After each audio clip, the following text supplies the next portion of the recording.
皆さんごきげんよう、上川薫です。今回お届けするのは YouTube ライブ生放送回です。動画の時は一つの動画につき1テーマということに絞っているのですが、生放送においては様々な話題を取り扱っていきます。まずは私からニュースがこんなものがありますよといった話をしていくのですが、同時に皆さんからの話題も募集しています。YouTube のコミュニティ欄に募集欄というものを設けていますので、生放送で取り上げてほしいなという話題やテーマについては、ぜひとも皆さんも書き込んでいってください。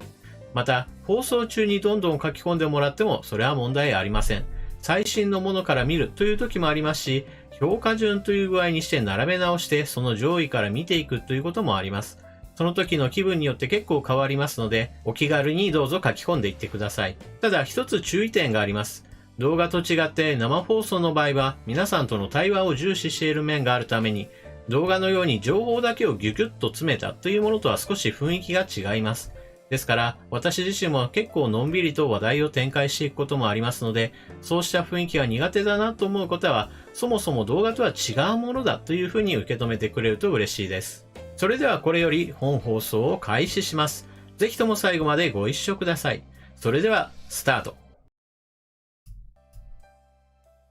皆さんごきげんよう、上川薫です。2022年の最初の生放送となりますので、今晩もよろしくお願いいたします。そして放送前から多くの方がお越しいただきありがとうございます。このチャンネルの生放送では基本的に生放送が始まる前からチャット欄はご自由にご利用ください。皆さんのもうこのチャンネルを見ている者同士の交流というのも全く、私が止めるようなことはありませんので、仲良くなっていただければ、それは全然 OK でございます。009サイボーグさん、スーパーチャットありがとうございます。今年は良い年でありますように。そうですね。毎年思うことですよね。去年よりも今年よりも来年という形で、徐々に良くなっていけばいいなというふうに私も思います。さて、ちょっと昨日の動画の中で私はこの喉の調子あんまり良くないよということをお話ししました。で、今のところですね、喉の調子が良くないっていう状態は、継続中です。おそらくはもう、完全な、調子が戻るまでは1ヶ月ぐらい多分かかるんじゃないかな。というのが、以前も同じようなことがあって、風邪みたいな、症状があった後1ヶ月ぐらいは、咳が続くっていうことがあったので、おそらくは今回も似たような感じで、1ヶ月間ぐらいはもうぐずぐずと喉がおかしいなっていう感じがちょっと続いちゃうんじゃないかなと思っております。ただ皆さんからも、ぜひともお医者さんへっていう話もありますので、この連休明けぐらい平日のあたりを狙ってちゃんとお医者さんのところに行こうかなと思っております。よいしょ。さて本日はいつもと同じように YouTube のコミュニティ掲示板にて皆さんからの話題募集 Q&A などをしておりますので、こちらの話題を主に取り扱っていこうと思います。で、この話題を取り上げるときには、並べ替えで高評価っていうのを基本的には利用していきますので、すでに書き込みされているもので、この話題を先に聞きたいなと思うものがあれば、積極的にこの高評価をしてあげてください。そうすると、一番上から基本的には取り扱うことになります。よいしょ。それではまずはガロさんの書き込みをご紹介していきましょう。はい、読み上げは読み上げソフトを活用させていただきます。まず最初に上川さんあまり無理をしないでください。仕事はこの先長く続けねばならないのだから体調管理も仕事のうちですよ。その上で、現在の岸田政権の林芳正氏を外務大臣に茂木氏を幹事長に任命した意図について見解をよかったらお願いします。もう一つは、維新の躍進には十分な注意が必要と考えています。そのことについての上川さんのご意見が伺いたく思います。今一つ憲法改正がやっと世論の上にも上がるようになってきました。自分は親中の姿を表した岸田政権での会見は公明党に引っ張られてかえって危険な匂いを感じます。上川さんはどのように思われますか？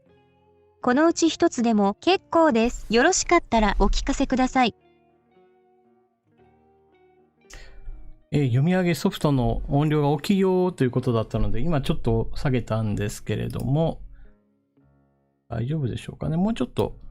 音量下げたバージョンで最後の一文、このうち一つだけでも結構です。よろしかったらお聞かせくださいの部分、ちょっと読み上げソフトにもう一度読んでもらいますね。このうち一つでも結構です。よろしかったらお聞かせください。このぐらいでどうでしょうかね。結構下げた感じなので、これでいけるんかなと。スターダストさん、スーパーチャットありがとうございます。今年も楽しいコミュニティ運営をよろしくお願いします。ということですね。ありがとうございます。私自身はコミュニティの運営というか、全体を見ている状態なので、皆さん同士でなるべくトゲトゲしい会話はしないようによろしくお願いします。というのもですね、いいなと思ったものに対して積極的に発言するのはいいんですけれども、これはダメだみたいな形で、いわゆる否定から話がスタートしてしまうと、どうしても、みんな考え方は違いますんで、そこでどうしても衝突が起こってしまうので、そこはお気をつけください。自分と考えが違うなと思ったら反論するんじゃなくて、そこはスルーするぐらいの方が、全体のコミュニティとしては、うまく回ることが多いですね。それはそれとして、まず最初にということで、ガロさんの話をしていきましょう。まず最初に上川さん、あまり無理しないでねということなんですけど、私自身は、喉の調子が悪いっていう話はしたんですけど、逆に言えば喉以外は別に、ほぼ、健康というか、あんまり支障のない状態にはなっています。一番体調を崩したのは結局去年のクリスマスのちょっと前ぐらいかな。なんというか体が重いなとかだるいなとか、いわゆる倦怠感ですよね。そのあたり。で、その後ずっと体調それ自体はいいんだけど喉がおかしいみたいな感じで、のらりくらりやってきた感じです。よいしょ。なので無理をしているわけではないっていう感じですね。さてそれではちょっとそれはそれとして、現在の岸田政権のこの人事についてのお話で、林外相そして茂木幹事長を任命した意図についてということなんですけれども、こちらは基本的に岸田さんにとっては元々の同盟関係というか、こういう関係の中から、やはり自分にとって歯向かわない、そして協力関係を築ける人たちっていうのを自分にとって中枢と思えるところに置いたというのが、今回の人事の、理由だと思います。例えば自分にとって全く考えが合わないんだけど、派閥の理屈で、私の派閥から誰々さんを入れてくださいよって話があった上で、そうか、それだったらこの人をなんとか入れようなという具合にして、林さんや茂木さんが入ってきたわけではないと。これは岸田総理にとってはここは重要なポストだから、私にとって、味方となる近しい人物をあてがわなければならないということから、基本的にこの2人を入れたという考え方でいいと思います。で、今さっき言った他の人から言われてここに入れてくれって言われた人事というのは、一番代表的な例として言われているのが高市さんですね。安倍元総理が高市さんを要職につけてくれって言われた、そういった話というのが非常に報道されていて、そこで具体的な役職としては幹事長を推していたと。ところが実際のところ幹事長職を高市さんにあてがうと、それによって党のいろんなところに高市さんの影響力が及んでしまうので、それは岸田総理としては安倍さんの影響力もどんどんと残ってしまうっていう形になってしまうので、そこは少しずつ外しておかなければならない。でも完全に外すわけにもいかないので、ということで政調会長にしたと。で、実際のところ政調会長になった後の高市さんのその手腕を震えるかといえば、今のところ震えていないっていうのが現状です。これは、10万円給付をどのような形で行うのかという政策判断において、まず岸田総理は、公明党との調整というものを一番大事にして、その調整においては高市さんではなく、茂木幹事長をまず一番の、優先権を与えたという形なので、で、この場面において高市さんとしては、自分の扱い、ちょっとなっていうところは思ったと思います。その後においても、対中非難決議をどうするのかっていう話になった時も、やはり高市さんとしては不本意な形で結局対中非難決議は実現しなかったっていうことなども起こっています。このあたりは完全に岸田総理としては要職の部分を自分にとって良い人物にあてがってというのを裏付ける、そういった実際の行動になってますよね。憲法改正についてなんですけれども、憲法改正岸田総理はやるのかやらないのか正直全くわからないですよね。情勢としては可能な、発議が可能な状態に持ってくる、それだけの勢力を維持しているんですけれども、じゃあ具体的に行動を起こすかと言われたら、なんとなくこのまま自分の時には荒波立てたくないな的な、そんな雰囲気を私は感じてます。安倍総理ですら、憲法発議をすることは可能な状態でしたけれど、結局のところ立憲民主党が安倍政権のうちは何としても変えさせないぞ、憲法審査会みたいなものをやることすら、拒否するっていう戦術を取っていたので、そういった形で、野党側からの協力が得られないから、やめとこうかみたいな形に収まってしまったのも、残念ながらそういった安倍総理もやると言っていたけれどやれなかったっていうこともあるので、安倍総理ですらそんな状態だったのに、じゃあ岸田総理が今の状態でよしやるぞと重い腰を上げるのかと言われれば、ちょっとな、それは無理だろうなというふうに思っております。このあたり結局のところ憲法問題をどのくらい大事に思ってるかっていうのがあって、多分この先日本が戦争に巻き込まれるか、もしくは戦争の当事者になるかもしれないっていう危機感があるかないかで、やっぱりこの憲法改正にどれだけ本腰で取り組むかっていうその、意気込みが変わってくると思います。で、岸田総理の場合だとそこまでの覚悟みたいな将来的な展望っていうのを特に読んでいないんじゃないかなというのが私の見方ですね。で、実際にもしも動くとしても、ガロさんが書かれてますけれども、今の自公政権の中だと公明党の影響力がものすごく大きいので、何か憲法改正をしようというふうに思ったとしても、公明党の影響がめちゃくちゃ大きくなって、これはなんていうか意味のない憲法改正になっちゃうのかなという危険性はありますよね。公明党が許すような内容ってなると、正直自衛隊について、いわゆる軍隊として国防軍もしくは自衛軍っていう具合にして、組織改編するための憲法改正に取り組むかって言われたらちょっとしないんじゃないかなと、公明党としては。じゃあどのようなところで憲法改正に取り組むかって言ったら、公明党だったらせいぜいが新しい憲法の可見、今というか昔作られた憲法っていうこともあって、今の時代に合った内容を追加しましょうみたいな話だったら公明党が乗る可能性がある。でもそれだと日本の一番問題の国防問題とか、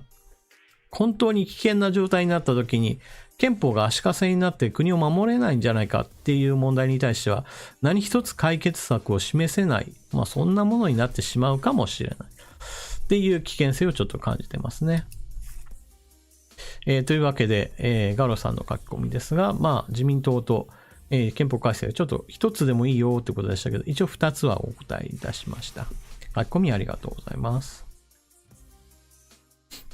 ではちょっとチャットを見ていきましょう。田口さん、自民党はまた大敗しないと気がつかないでしょう。そうですね。何かしらの形で、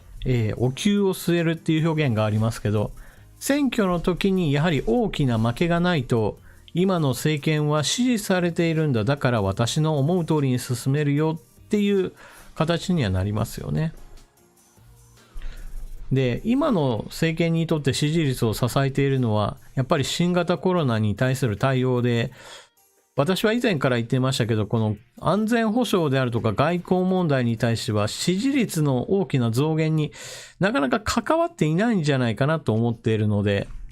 この憲法改正の問題について言っても、まあ今までこれまでやってきたんだからそこまで目くじら立てて取り組む必要ないんじゃないのって思う人たちが、まあ残念ながら結構いるんじゃないかなとはちょっと思いますね。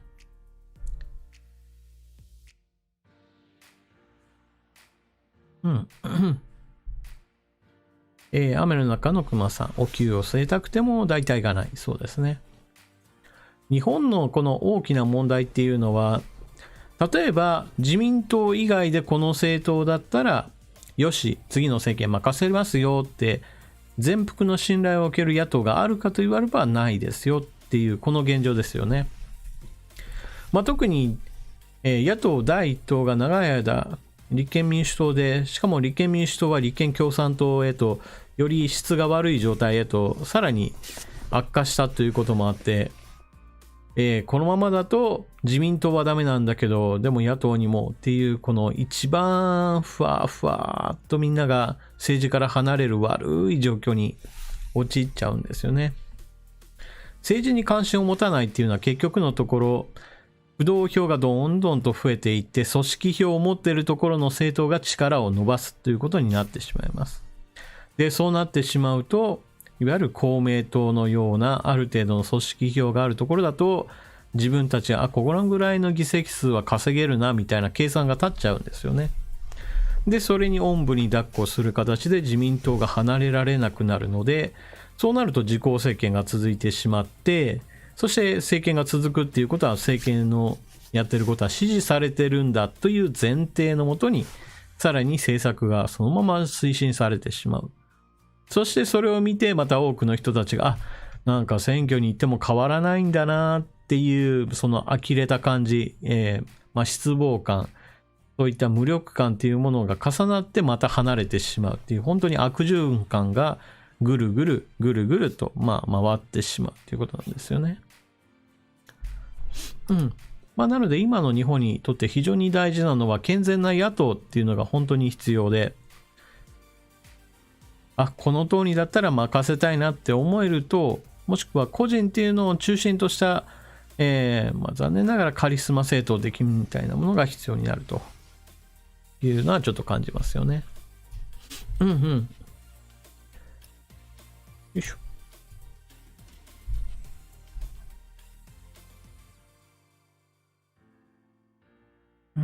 日野江さん。自民の幅が広いのはいい点でもあり悪い点でもありますね。中の保守が新党を立ち上げたりはしないなーっていうことですね。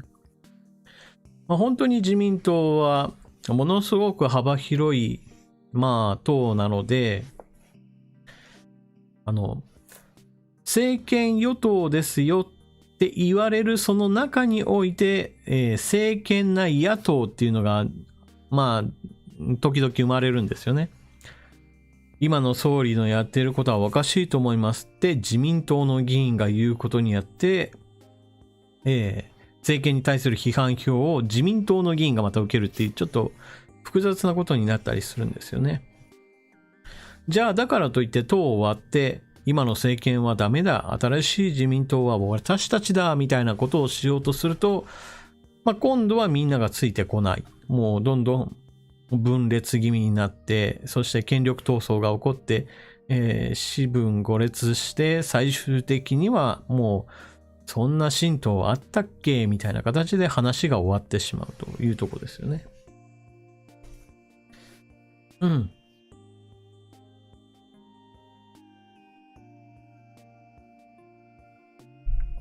なのでね、そういった動きを、大々的にやれるかどうかで言うと、なかなかうまくいってないのが現状ですよね。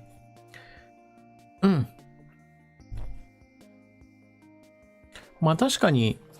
維新の会のその始まりの部分においては、片山さんとか、片山虎之助さんとか、いわゆるもともと自民党でずっとやってましたよっていう人たちが、まあ分裂する形で出たわけですけれども、まあそういった意味では今の維新、国会の方の維新っていうのは、いわゆる、旧自民党色っていうのを残した人たちであるのは、まあ確かにその通りですね。ただし分裂するなら分裂するで、やっぱりもうちょっと大規模に分裂しないとは思いますけどね。いわゆる保守派と呼ばれるような人たち、まあそれなりの人数いるはずなのに、なんだかんだ言って親中派に押し切られている部分っていうのは非常に目立つので、もうちょっと動きとしては大きいものが必要かなとは思いますね。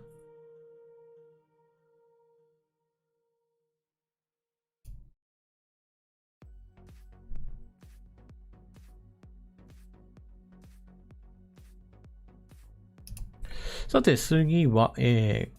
関東男児さんの書き込みをご紹介しましょう。はい、では読み上げソフトいきますね。まあ最初よりは音量は下がってるとは思いますが、また、大きすぎるようであれば少し調整しますので言ってください。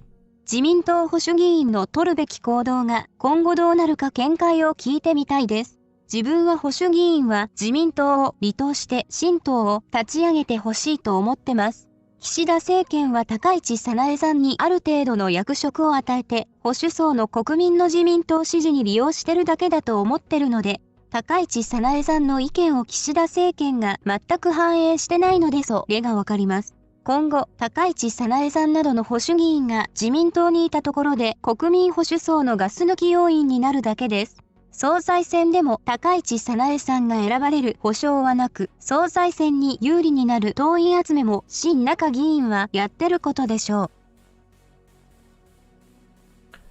はい。というわけで、まあ、音量的にはどうでしょうかね。今、佐藤ひろみさんが漢字と書き込んでいるので、まあ、大丈夫かな。読み上げソフトの音量は。さて、関東男児さんの書き込みについていきましょう。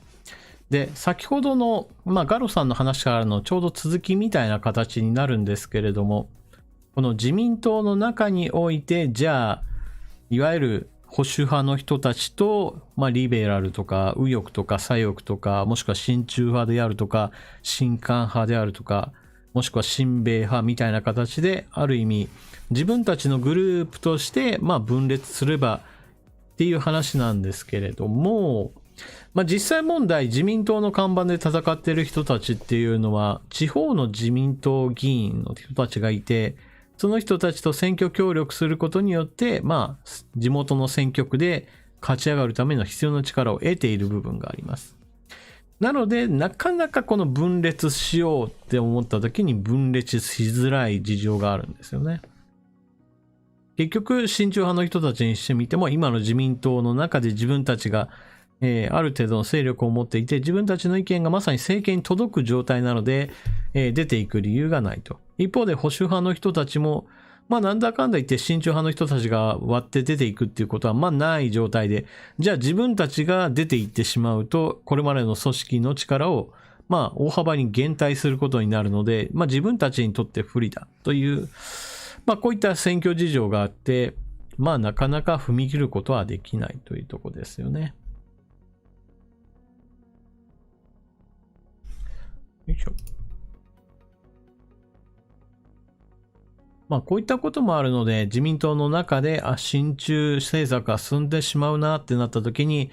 同じ自民党の中からこの政策についてはとてもじゃないけど賛成できないよ、批判しますよっていう人たちっていうのが、いわゆる、ガス抜き要因として見られるというのは実際その通りだと思います。まあ、安倍総理が例えば今のこの政権のやってることに対して、いや、こういった政策した方がいいんじゃないっていう話をすると、まあ、そうだそうだっていう形で、まあ、自民党の今の岸田総理に対する不満を持っている人たちが、まあ、安倍総理の言ったことに対していいねを押すみたいな形になってますからね。まあ、そういった形になって日本では、この自民党が結局のところ、野党の役割も同時にしてしまうっっていう形で健全な野党の育成になかなかうまくつながってないっていうことも起こってますよね。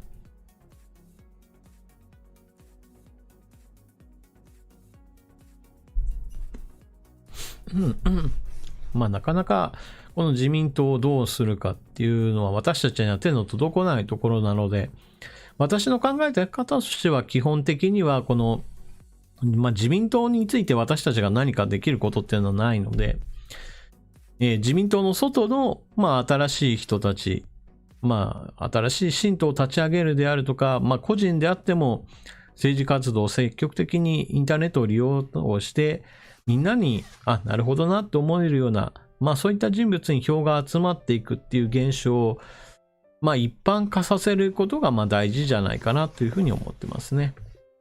特に日本だと不動票っていうのが非常にたくさんあるので、それらの票を取り込んでいけば、それなりの数の人数が、政治家として、国会に送り込むことができるとは思うので、ただ今のところこの政治っていう話題について発信する人たちっていうのが、批判はするんだけど自分は政治家になる気はないよっていう人が圧倒的に多い状態なので、この流れをどこかで、自分自身政治家になるよっていう人が増える、そうなってくれないと状況は変わらないかなと。文句を言うだけだったら別に立憲民主党と同じじゃんっていう話にはなっちゃいますからね。そして、こうした方がいいっていう、いわゆる具体的な解決論になってしまうと、今度は、いやいや、その方法は違うよであるとか、もっといい方法はこれだとか、もしくは荒探しをすることに熱心になる人たちが途端に増えてしまってっていう形で、なかなかそこもまた一つにまとめられないっていう問題はあるんですけどね。よいしょ。では、このあたりで、この話題のチャットの方見ていきましょう。こっち。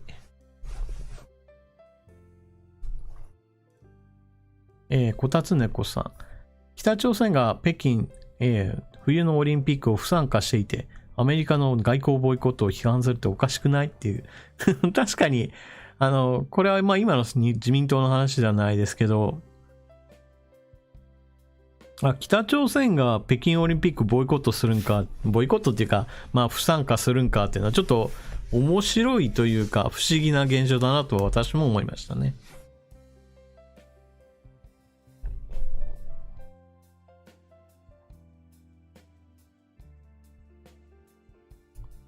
ただ北朝鮮の場合だと交渉として、北朝鮮内には新型コロナ患者はゼロですよみたいなよくわからない宣言をしちゃってるので、中国ではなんだかんだ言ってコロナ患者いますよっていう一応発表はしてるっていうこともあって、参加してもらってきたらこの北朝鮮内部でバーって広がったらもう大変なことになるなっていう思いから参加しなかったのかなとは一応は思いますけどね。よいしょ。でもこの参加しない理由としてアメリカが、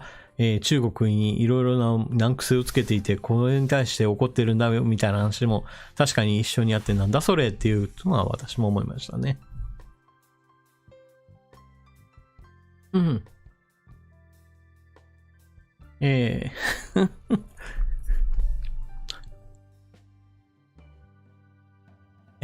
ヘルメスマリンさん、体育館裏の焼きそばパンとなんかどうでしょう。いや、体育館裏の焼きそばパンってどういう状態なんだろうとは思いますけど、まさにサインさんが今書いてますけど、なんで体育館裏なんだっていうね。私の通ってた高校だと、学校の校門の目の前に小さな個人商店があって、そこで、焼きそばパン売ってて、で、学食よりも近かったっていうので、みんな、お昼になると学食に行かずにその、正門から外に出てその個人商店にまで行って焼きそばパンとか買ってましたね。それぞれの通っていた学校によっては体育館裏にあるんでしょうかね、そういうお店が。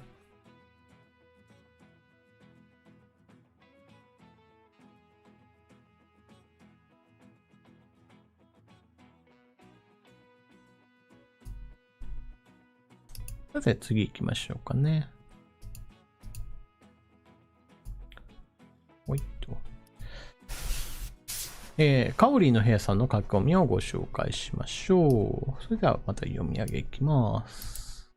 ニート対策いいですね。さすが上川さん、目の付けどころがいい。インターネットで在宅で教育して資格試験して合格者に対して在宅の仕事を割り振って賃金を与える。このような体系づくりを本来であれば派遣会社が新会社立ち上げて行えばいいんだけど、政府が助成金出してそれを促進したら早い時期に体系化できるかもしれない。ホームワーク元年だし、ニートの余力を使って金を生み出す事業が生まれるかもしれない。特に人材不足のプログラマーなど政府が資金援助して育成してほしいですね。他にも在宅でできる仕事ありますよね。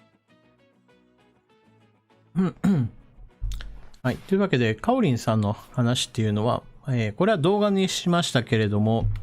まあ、ニート人口が多い国として韓国が世界3位ですよっていうのをご紹介しました。一方において日本は同じ基準ではないので、そのランキングにそもそも集計先になってないと。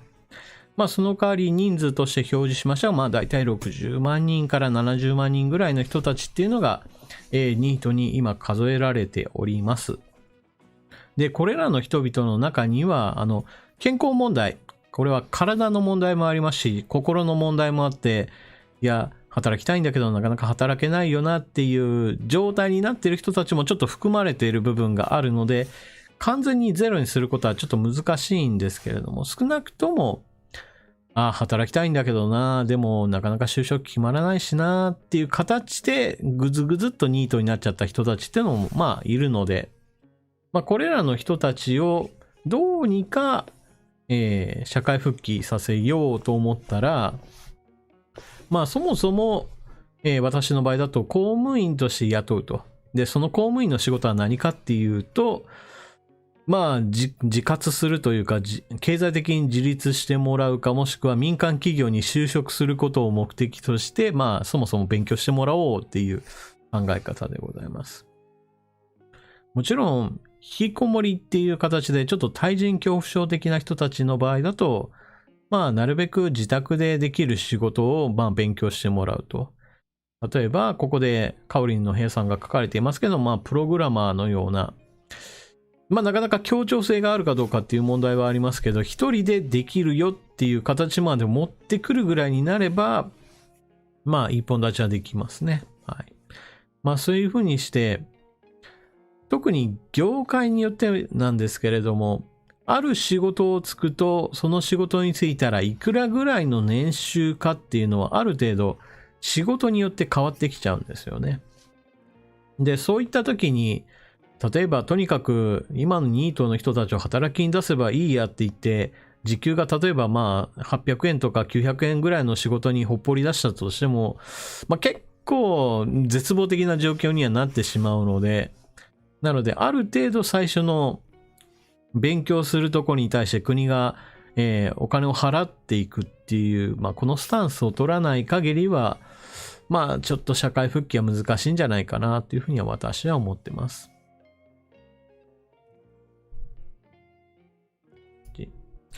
まあこれは今はニートの話をしましたけど、ニート以外の普通に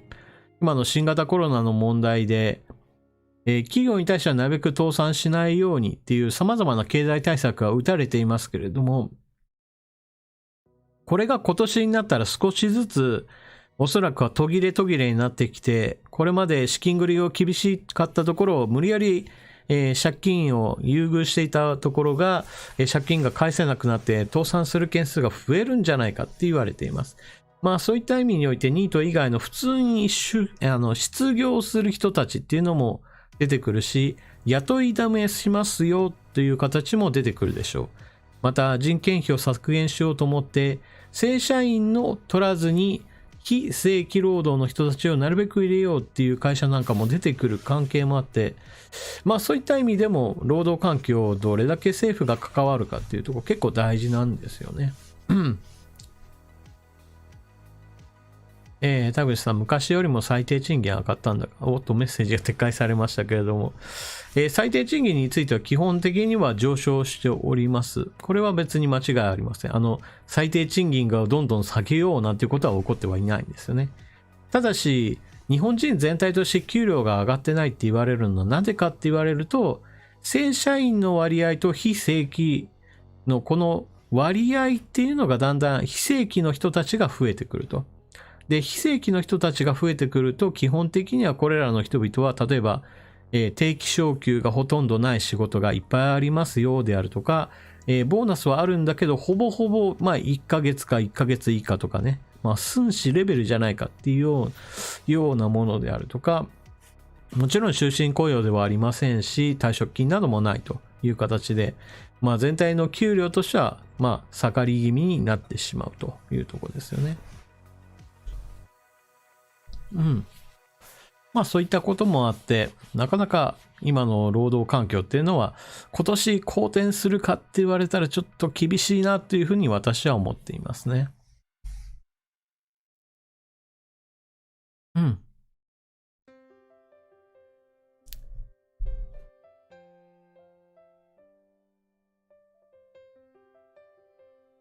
チュールさん。自分自身が好きなのを作って売れるならいいけど、要求されているものを作るのは謎だよ。そうですね。プログラマーの場合だと自分が作りたいものを作ってそれを世界に売り込んで、なんとか稼ごうっていうパターンと、会社組織の中にいて必要なプログラムを作っていくっていうのはまた別の、能力が必要になりますからね。本当にちょっとしたくだらないゲームで100円ぐらいなものを作りましたよっていう人が、それがうまい具合に世界に普及して、もうやたらと稼ぎまくる人とかはいるわけですけれども、なかなかそううまくいくかどうかはわからないっていうところですよね。四天堂さん、上川さんが時給800円と言ったからですよ。今は最低賃金はもっと上ですということですけど、まさしくその通りで。現在のところ最低賃金は、地方の方で850円から900円ぐらいまでなっていて、で、東京だと1000円は超えてますからね。だから昔との比べた話ですからね。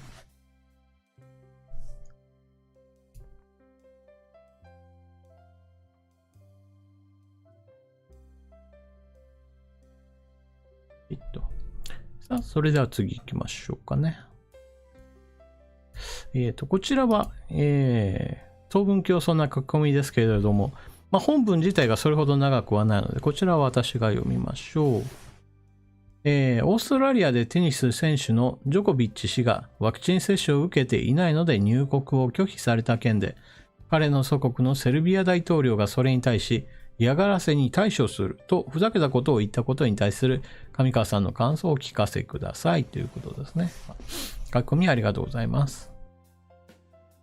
まずこちらの件なんですけれども、よいしょ。オ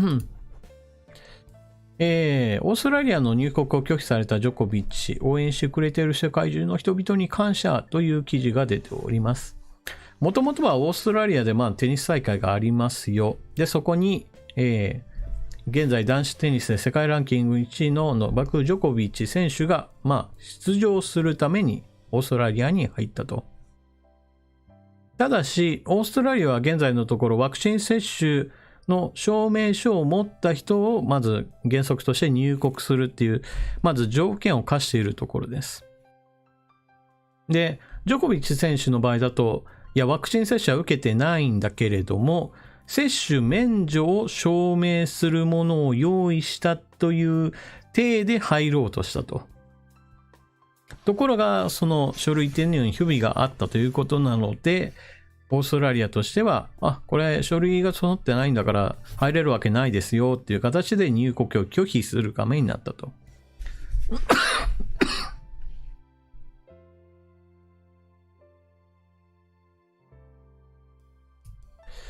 そういったこともあって、ジョコビッチ選手としては入れると思って行ったんだから、そんな入国拒否するなんてひどいじゃん、みたいなことを、セルビアの大統領は言っております。なんですが、こちらの件は、ジョコビッチ選手そのものは、まずコロナに感染したことがあって、感染したんだから、感染して治ったんだから私は抗体持ちだ。だからワクチン接種なんかしなくてもいいでしょうっていう論理で言ってるんですけども、オーストラリア側としてはそういう話ではなくて、いや、そもそもワクチン接種してくれたらそれでいいんですよという、噛み合わない話になっちゃってるんですよね。だからセルビアの大統領がなんか意地悪だっていうのは、それはちょっと違う話で。ただし、セルビアの大統領としてはこう言わざるを得ない部分があって、男子テニスでずっともう不動の、代表的な選手になってるこのジョコビッチ選手なので、この人を擁護するのがむしろ、セルビアの国内向け世論としては必要なことだったっていうふうに私は思いますね。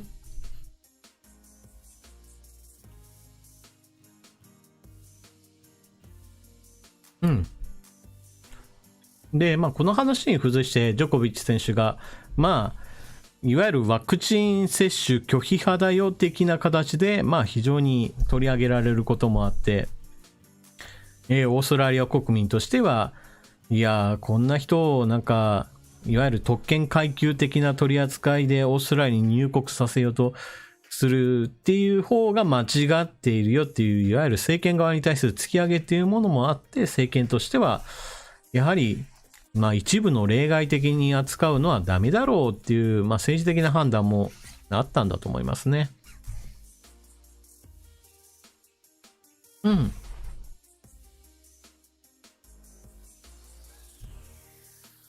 っと、これはもう次の話題か。よいしょ。といった具合にして、ジョコビッチ選手も、もう、なんていうか、すんなり大会に出ようと思ったらワクチン接種すればいいのにっていうのが、単純な話だと私は思いますけどね。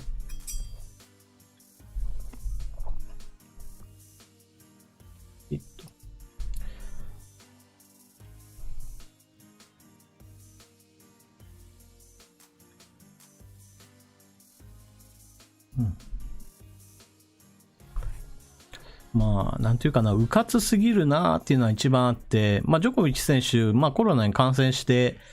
なんていうかな、自分がある程度、なんていうかな、油断しまくってるっていうと変ですけれども、もう治ったんだからいいでしょうみたいな感じで、ちょっと問題を軽く見すぎてるなと。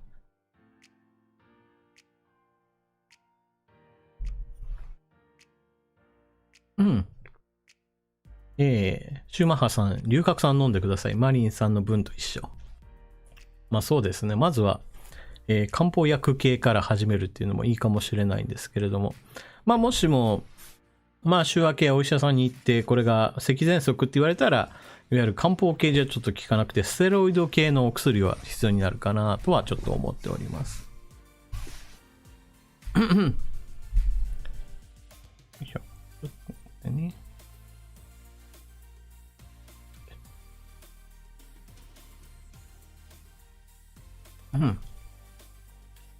早川さん、オーストラリアは感染者が増えたのにロックダウンしないっていうことですけど、どこだったかな、別にオーストラリア全土ではなかったですけど、ある程度のロックダウンに近いものはやったと思いますけどね。新藤真希さん、上川さん、喉の調子悪いですかということですけど、残念ながら喉の調子は良くないですね。絶好調とは言えない状況ですね。でもこの調子多分グズグズっとした感じは多分今月中ずっと続くんじゃないかなとはちょっと思っております。久我京さん、ワクチン接種してブレイクスルー感染があるんだから一度感染してても感染するんじゃないかしら。その通りでございまして、新型コロナ1回かかったからといって、じゃあ2度目かからないかっていうとそういったわけでは全くありません。結局のところ抗体があるないかっていうのは、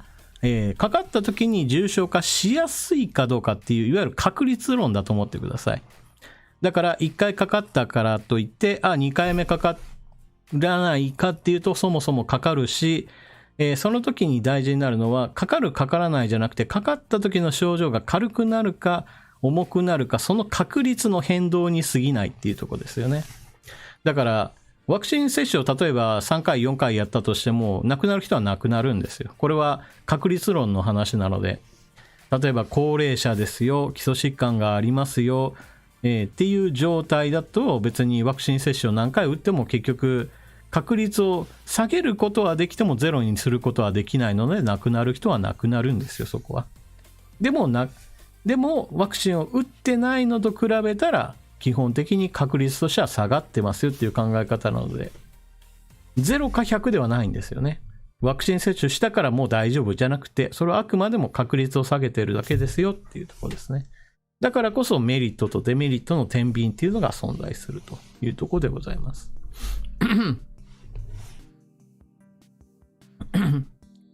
佐藤博美さん、漢方薬はコスパがウルトラ悪い。基本的に漢方薬っていうのは薬のようないわゆる明確にこれがこれに効くっていう作用っていうのを元にしたものではちょっと体にきついなって思う人が、漢方薬をまず使うっていうのが一番いいんじゃないかなと思いますけれどね。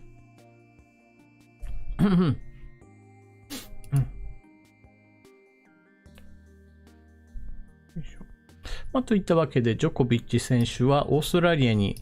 入国してさあ大会に出ようと思ったら今のところは大会に出られないんじゃないか。で最悪の場合だと、しばらくって言うと変ですけれども、今年だけではなく来年もオーストラリアの、四大大会と呼ばれているものなんです。こちらももしかしたら出られなくなるかもしれないというところですよね。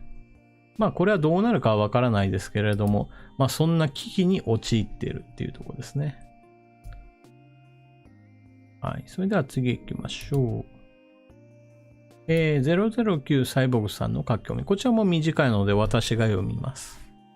アメリカが今年11月に中間選挙を行います。下馬評では共和党優位と出ていますが、次期大統領選、トランプ対ヒラリーというこのようなもしかしてという組み合わせや日本への影響など上川さんのご意見をお聞かせください。ありがとうございます。まず第一に現在のところ下馬評では共和党優位と報じられていて、実際多分そうだろうなというふうに私も思います。アメリカの大統領選挙の時において情勢分析っていうのが結構当たってないんじゃないのって言われていることもあって、この議会選挙においても、どこまでの信頼性があるかって言われると、ちょっと、100% 信じられるかって言われると、そうではないんですけれども、少なくとも、バイデン政権のやっていることに対してすごいいいねっていう、そういった、いわゆる賛辞や支持の声が広がっているかといえば、そういったわけではないと。一番大きく目立っているのは何といっても、アフガニスタンからの撤退の時にものすごい無様な形での撤収になってしまったこともあって、この人、いわゆる軍司令官としての信頼ができないんじゃないっていうのは、結構これは共和党だけではなく民主党側のその支持者の人たちからも、かなり支持を失ったことになりましたよね。この問題っていうのはやはり、党派を超えてアメリカの国家そのものに対するやはり失点として多くの人たちに認識された出来事なので、この話題っていうのは結構尾を引くのかなと。ただ中間選挙っていうのは、今年の年末に近い状態なので、そのあたりにはある程度影響は下がっているのかなとはちょっと思うんですけどね。ただ今年はそういった意味においてはアメリカ経済っていうのは必ずしももう順風満帆かって言われるとそういったわけではありません。というのもこれは、以前の動画の中でも少し触れましたけれども、アメリカの混乱する要因としては経済問題っていうのは結構大きくって、今年は、金融の緩和でジャブジャブお金を出していましたよというものをまず絞りますよっていうのはもう去年のうちから、発表されていました。で、ここ最近だとアメリカの株式市場やもしくは日本の株式市場に大きな荒波を立てているのは、お金を絞るだけじゃなくって、ちょっと出しすぎたから市場から吸い上げちゃおうかっていう話なんかも出ていて、そこまでやっちゃうのっていうところから、少し危機感っていうのが広がってるんですよね。で、もう一つの話としては、バイデン政権としては、200兆円ぐらいのお金を積み立てて経済対策をやろうとしていたものが、どうもこれは、自分の支持母体であると考えられていた民主党の議員が、ちょっとこれ、あんまり賛成できないよっていう形で、賛成票を投じてくれないっていうこともあって、なかなか議会で通らないと。つまり、お金が減っただけではなくって、今度投資する分も滞って出ていかないということもあって、このお金の流れを理由として、経済的にちょっとアメリカは今、どうなるかな、不透明感が漂っているので、この影響っていうのはむしろ今よりも秋頃によりひどく、打撃になるかもしれないと思ってますね。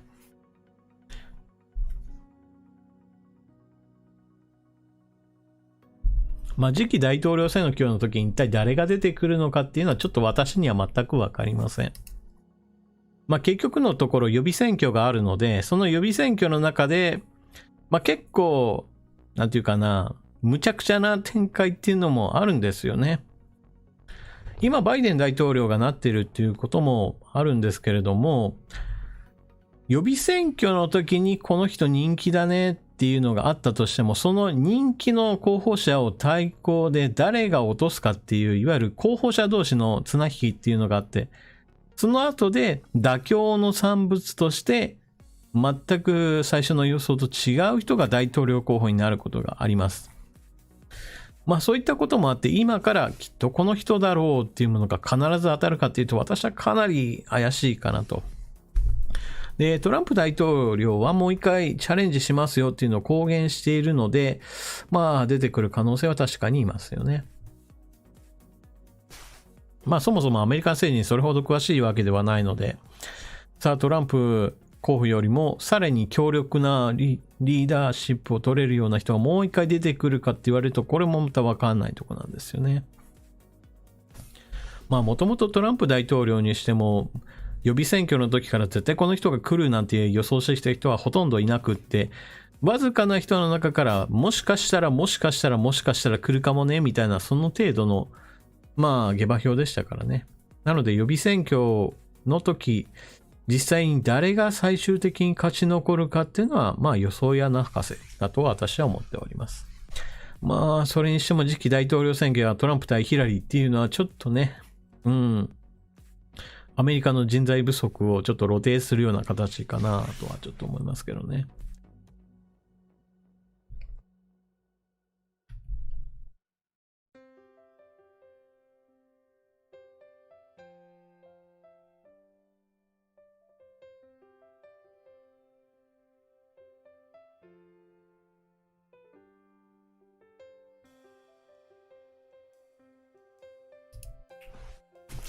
よいしょ。というわけで皆さんのチャットを見ていきましょう。四天王さん、ヒラリはないですよ。多分私もないとは思うんですけどね。本人もさすがにもう出てこないんじゃないかなと思いますけど。ただそれぐらい主だった人として次はこれだみたいなすごい本命視されるような人がいないっていうことなんじゃないかなと思いますけどね。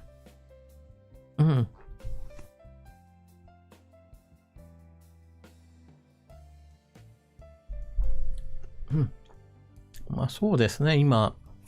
アメリカの政治の話をしてますけれども、アメリカではやはり議会のこの上院下院のその力というか決めたことに、そう簡単には大統領は逆らえるわけではないので、大統領令だけを、連発しておけば自分の思い通りの政策がガンガン進められるわというわけではないんですよね。だからこそ今民主党と共和党この両党の両方が OK しますよって言われる政策としては対中政策なんかは非常に通りやすいんですけれども、国内政治においてはもともとそれぞれの考え方が違うので、なかなかそう簡単にはうまくまとまらないっていうところですよね。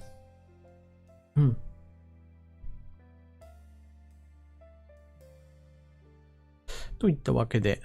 はい。アメリカの、選挙結果、選挙予想っていうのはなかなか私には難しいので、まあ専門家と呼ばれるような人たちの、まあレポートを何本か読むっていうのをちょっと私もしていこうかなと思っております。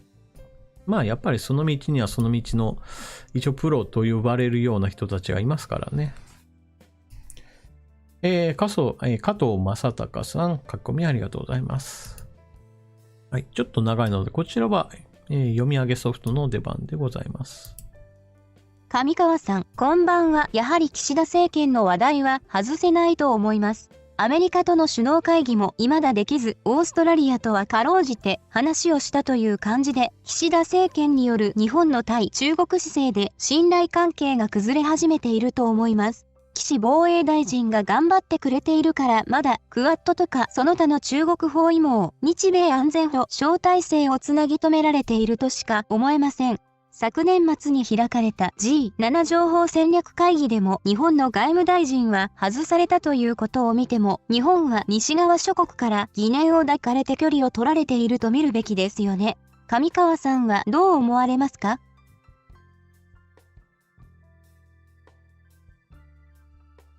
？5本。さて、加藤正隆さんの話で、こちらはちょっと話は戻りますけれども、まあ、アメリカ政治との絡みもあってちょうど良いかなと。まず、アメリカとの関係において、日米首脳会談、実際に会ってやるっていうことが、できてません。まあ、これはまさに、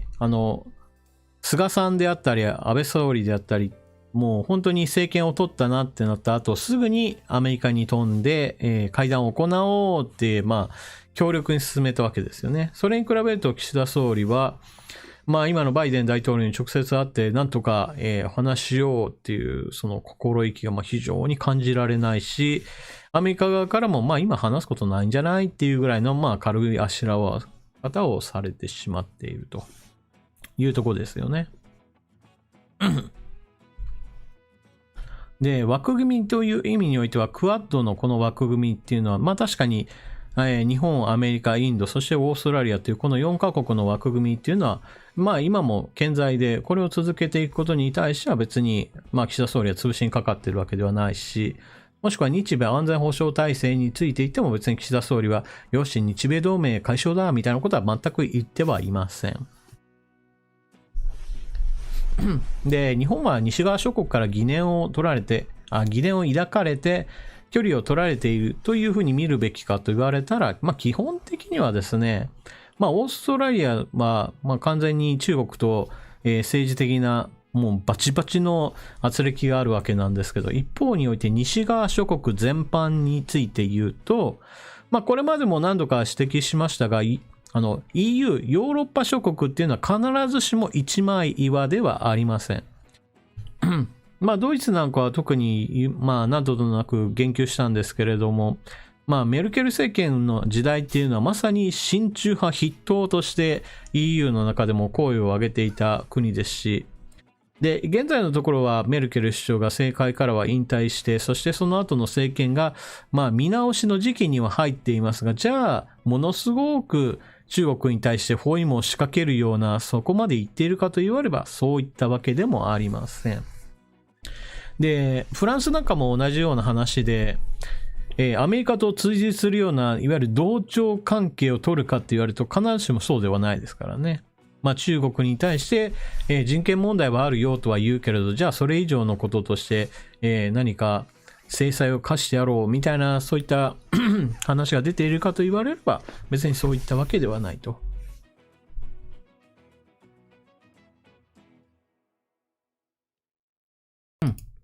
で、気をつけなければならないのは、日本っていうのは必ずしも、なんていうかな、二元論的に言うと正義と悪みたいな形で、中国とうまくやろうとしているからもう西洋諸国が全部、のけ者にされてますよみたいな考え方をすると、ヨーロッパの国々はそれぞれ中国とついたり離れたりを普通にしている国々がいっぱいあるので、日本に対してもそうやったとしても別に自分の国と大して変わらんなぐらいな感じで、そこまでは強烈に弾き飛ばすみたいな関係ではないんですよね。うん。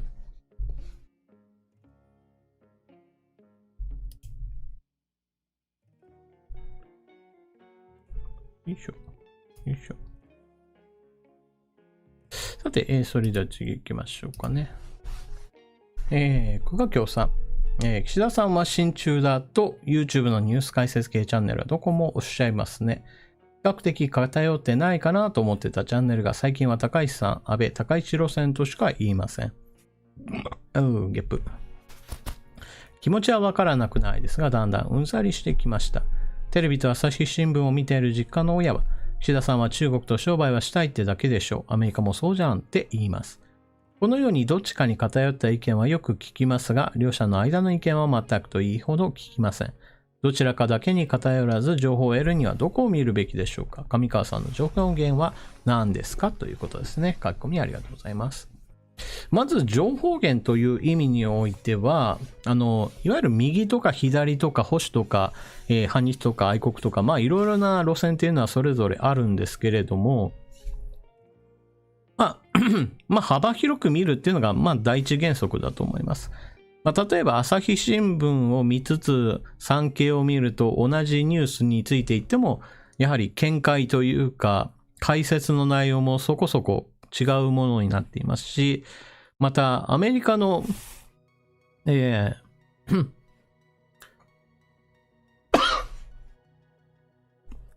アメリカの AFP 通信であるとか、ちょっとすいませんね。ブルーム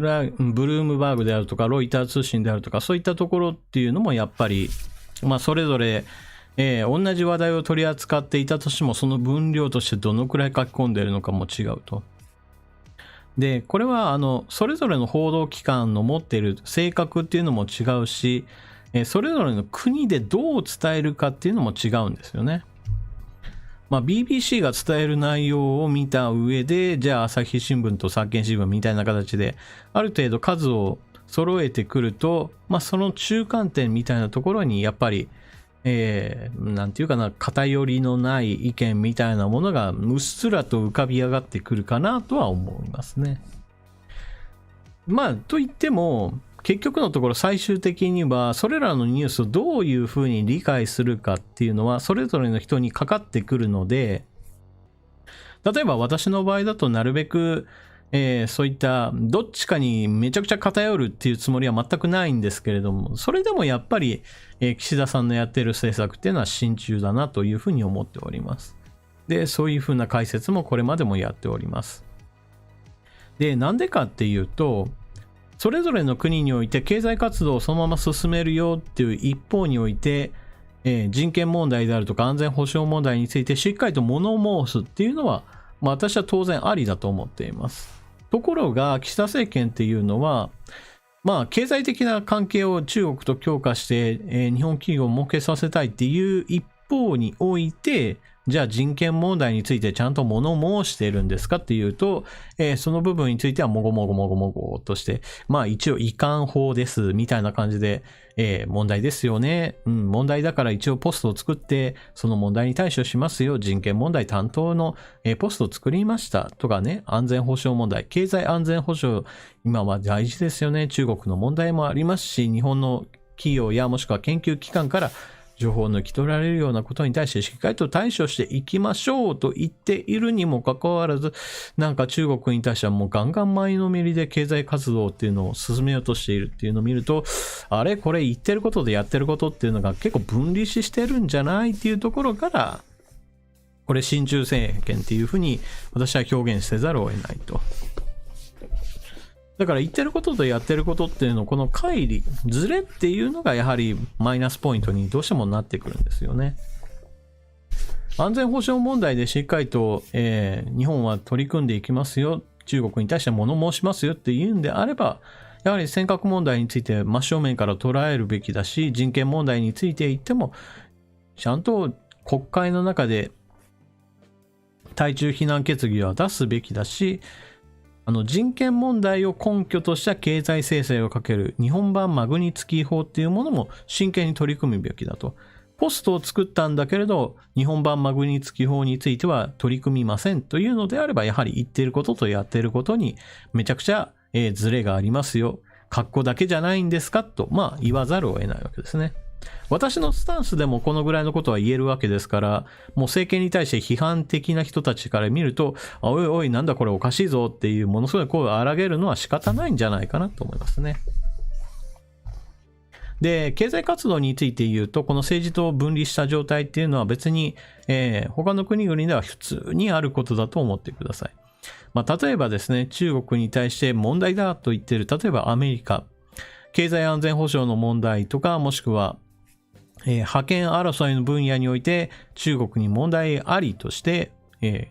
えば制裁関税をかけますとなったとしても、じゃあ外交とかの話とは別に貿易について完全に途絶します断交だみたいなことは一人も言ってないわけです。で、実際問題、アメリカと中国の貿易関係っていうのは制裁関係をかけつつも基本的には拡大路線に今なっておりまして、決して、貿易がものすごい途絶して、アメリカからは何も入ってこないし、中国からアメリカにも何にも行ってないなんてことは全く起こってないわけです。このあたりはちょっと気をつけないと、アメリカが本気になったからもう中国経済はもうボロボロになってもう貿易はゼロになるんだみたいなことを言っている人がいたら、もうそれはちょっと間違ってますよっていうところですよね。このあたりは誰が解説するかにもよるんですけれども、解説の内容が極端に、期待論に、なんていうかな、こうなったらいいな論を言ってるだけで実際の話とちょっとずれてる人の場合は、話半分に聞いておかないと、もうアメリカと中国との間の経済関係はもうぶっちぎれて、もう今全く船の行き来もないんだねなんて思い込むと、いや、それ完全に騙されてますよってなっちゃうので、そこはお気をつけください。よいしょ。ではちょっとチャットの方見ましょうかね。日野江さん、そこまで行ったら冷戦みたいになっちゃう。そうですね。かつてのソ連とアメリカとの間っていうのは基本的にものすごく経済的なつながりそのものから断絶するっていう本当に、世界が分かれていた状態なわけですね。でも今の中国とアメリカっていうのは貿易関係としては非常にぶっとい関係があった上で、でも経済安全保障として、例えば通信インフラの部分においてファーウェイがもう 5G 通信網のその通信局全部抑えるかもしれないみたいな、そんな恐ろしいことになっているところで、トランプ大統領がこれはいかんぞっていうところから、危機感が発して、中国企業に対して様々もうアメリカで商売させんぞっていうようなことも起こっていると。で、十分かどうかっていう議論で言うとまだ不十分なんだけれども、日本に比べるよりもはるかに進んでいるのがやはりアメリカ国内における中国スパイの活動については摘発しますよっていうのをしっかりと明言しているわけなので、全部が全部できているわけではないですけど、日本に比べればはるかに法律もあるし実行部隊もあるっていう点では、日本が学ぶべき点は多いっていうところですよね。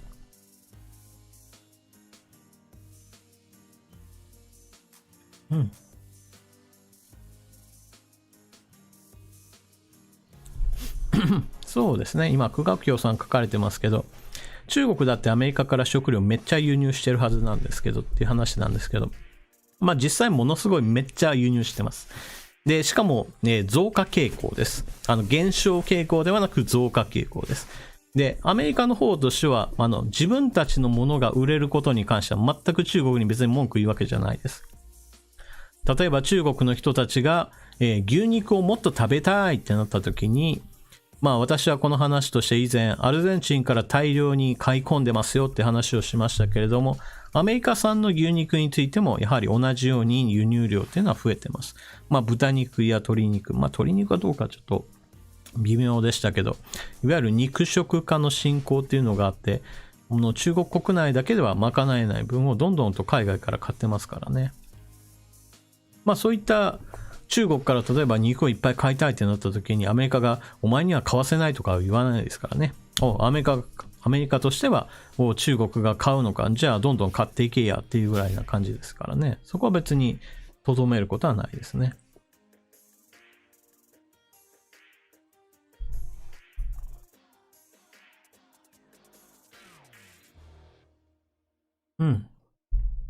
こたつねこさん。河村さんを補佐役に据えた時点で岸田政権終わりで終わってくれればいいんですけど、終わらんですよね。つい先日だったか今日だったかちょっとわからないですけど、元日韓議連って変だね。日韓議連で要職を務めていた河村さんは、一応議員としてはもういないんですけれども、今でもこういった問題に関しては物申すっていう立場を取っていて、新聞記事にもなってますよね。韓国において新しい政権になれば日韓関係をもう一回立て直すんだみたいなことを、河村さんが言ってて、まだこの人はやってんのかっていうところで、それを記事にする方もする方だなって思っちゃいますね。もう本当に議員として辞めたんだったらもうただの人ということで、もう何かの記事にも取り上げることなくスーッとも余生を過ごしてもらえればいいんじゃないのかなと思っちゃいますね。よいしょ。ちょっと時間はかかりますけれど、最初の話題に戻りますけれども、偏りを少しでも減らそうと思ったら、極端な自分が見ているものと離れたものを一応、対になる情報として見るっていうのがいいかなとは思いますね。実家の親が朝日新聞を見てますよっていうことであれば、インターネットで何かそことは対になるような形で産経新聞を進めるとか、いいんじゃないかなと思いますけどね。もしくは日本以外の国の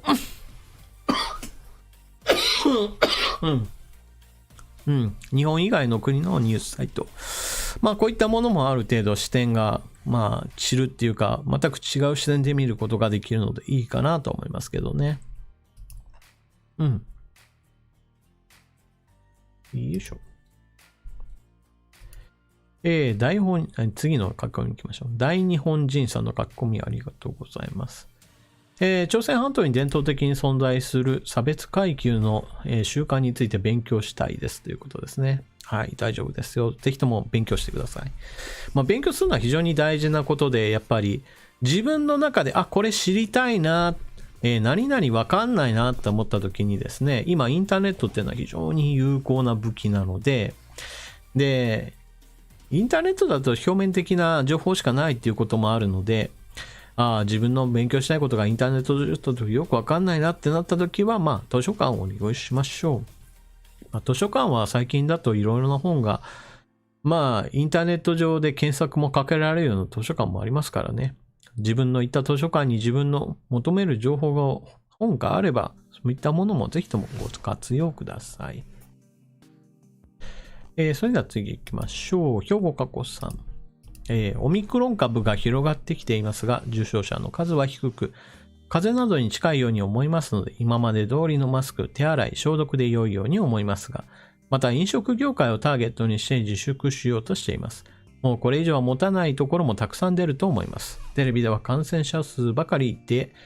不安を煽っていますが、この状況、上川さんどう思われますかということですね。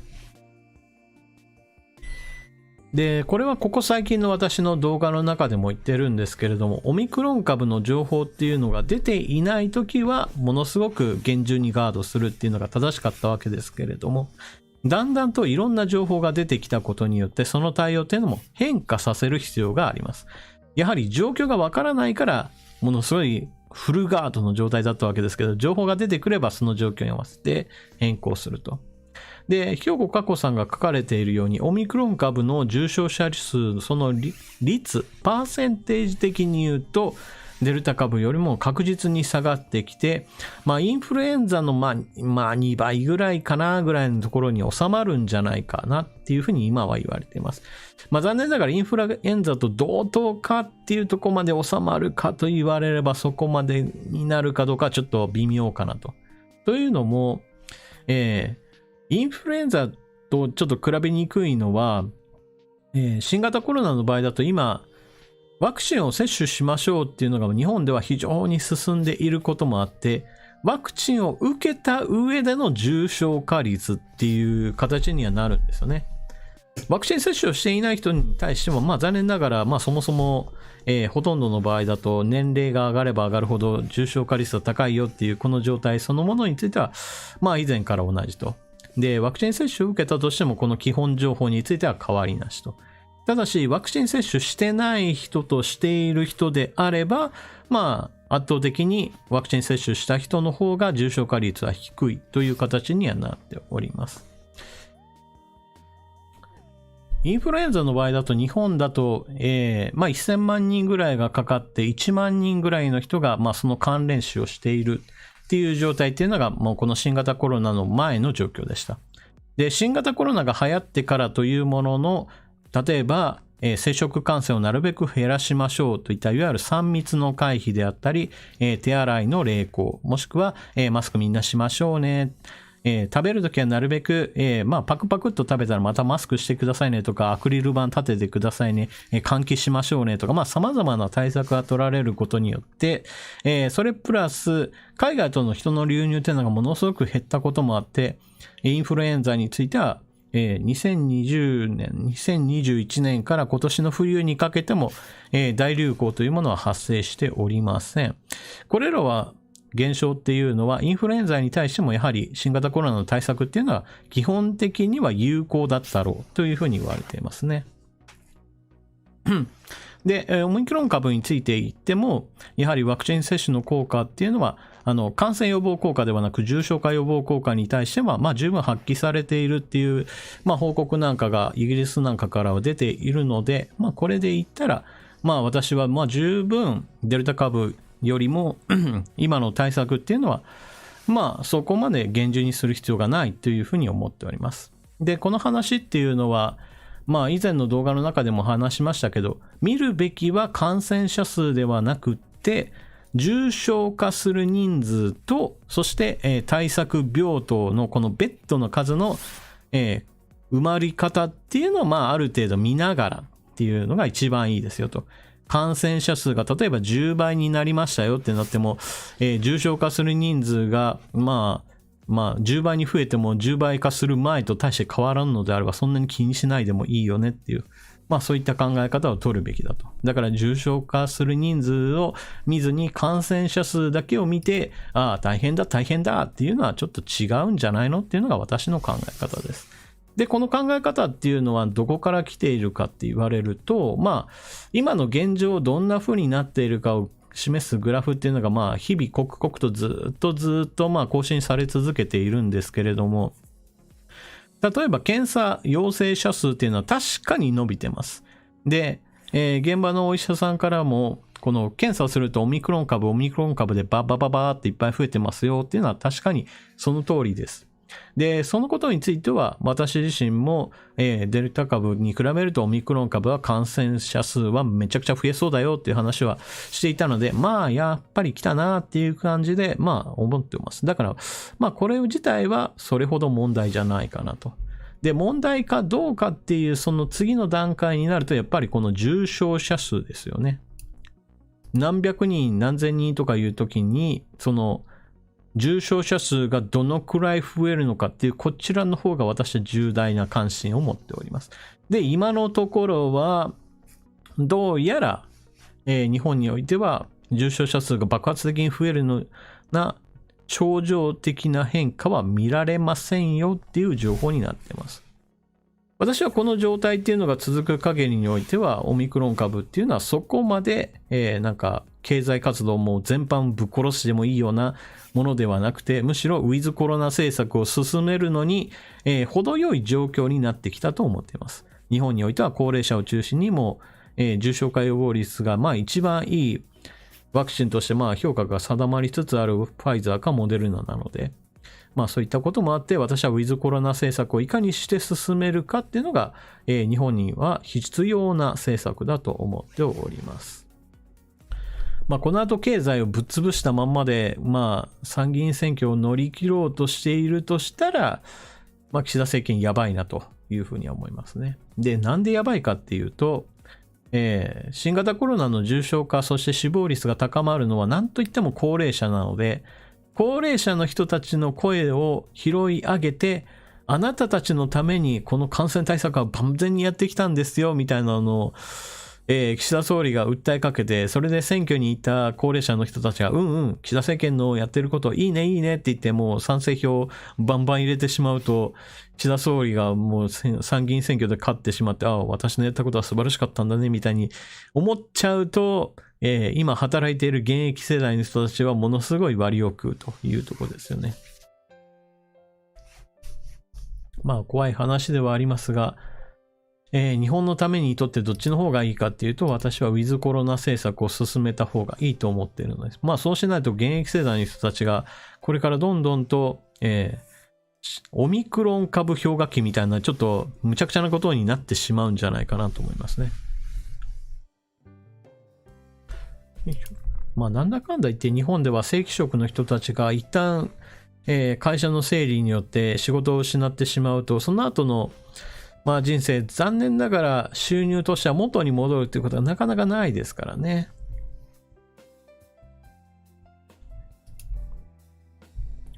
ちょっと待ってください。で、兵庫加古さんの書き込みに対して、様々皆さんからの、コメント入っております。このようにしてですね、誰かの書いたものに対して私はこう思うよとか、もしくは同じような話で、自分もこう思うんだ、こういった話もありますよみたいな形で書き込み、連ねる形も全然問題ありませんので、どうぞお話し合いをご利用ください。ただし以前も言いましたけれども、こういった話っていうのは基本的にいいね、フォローするとか、横展開してこんな話もありますよみたいな形を基本的には推奨しております。別に私自身はそういった、何かを否定することに全力を尽くす人に対しては、ものすごく冷たい人間だということは、お感じしていただければなと思います。その話っていうのは、結局のところ私が立憲民主党に対してものすごく冷たい態度を取っていることからもわかるかとは思いますけれども、批判だけだと私は全く評価しない人間でございますので、それはそれとして次行きましょうかね。こたつねこさんの書き込みをご紹介しましょう。TBS のジョブチューン、あの職業の秘密ぶっちゃけますという番組で、コンビニおにぎりを食べさず、食さず、見た目だけで判断し、不合格の札を掲げました。番組終了後、シェフに対して SNS で誹謗中傷し、お店に対してもデタラメな営業妨害を書き込む被害に遭われたそうです。上川さん、この問題をどのように感じてますかは、最後のは何だろうちょっとわかんないですけど。久我京さんのコメントと佐藤ひろみさん、またこたつねこさんの書き込みいろいろ入ってますね。まずこの一番最初の話として、コンビニのそれぞれいろんな食べ物であったりとかスイーツについて、専門家といわゆる一つの店舗で、なんていうかな、専門店的に活動しているパティシエのような人たちとか、菓子職人のような人たち、そういった人たちというのは、審査員側に立って、それぞれの職員に対して評価するという番組でございまして、で、この番組の話題が出てきたので、私も一応動画見てみました。で、問題となっている主婦の方は、コンビニのおにぎりを出されて、袋から出して、じーっと見ていると。じーっと見てみる。そのうち食べるかなと思ったら全然食べなくって、いや、これはね、食べてくださいよと。これは食べた上で評価するものですからって、司会の方に促されたんだけれども、いや、このコンビニおにぎり、見た目からして全然美味しいと思えないものだよねっていうような話をされて、だから私は食べないんだというお話をしたと。そもそも論として食べた上で、食感であるとか味であるとかそういったものについて評価して、いいか悪いかを判断してほしいって言ってるのに、見た目の段階でもうズバッと切ってしまうと、ちょっとそれはなと私も思いますね。例えば、別の食品の話をすると、全般的にいろんなものを評価するときに、官能検査と呼ばれるものがあるんですけれども、もう見た目の段階で悪いからって官能検査そのものをやらないってことはないわけですよね。やっぱり口に含んで、これはなっていう一応、自分の舌の評価っていうのを最終的には出すわけなので、見た目だけで勝負しようとしているわけではないので、ここはやっぱり食べるべきだったなと思いますね。ただしですね、この後の番組終了後、お店に対して営業妨害をかけるっていうのは、それは明らかに見た側のやりすぎですよね。そのやり方はおかしいでしょうっていう批判するんだったらわかるんだけれども、お店そのものに対しても抗議電話かけまくるとかいうのは、ちょっとそれはやりすぎだっていうところですよね。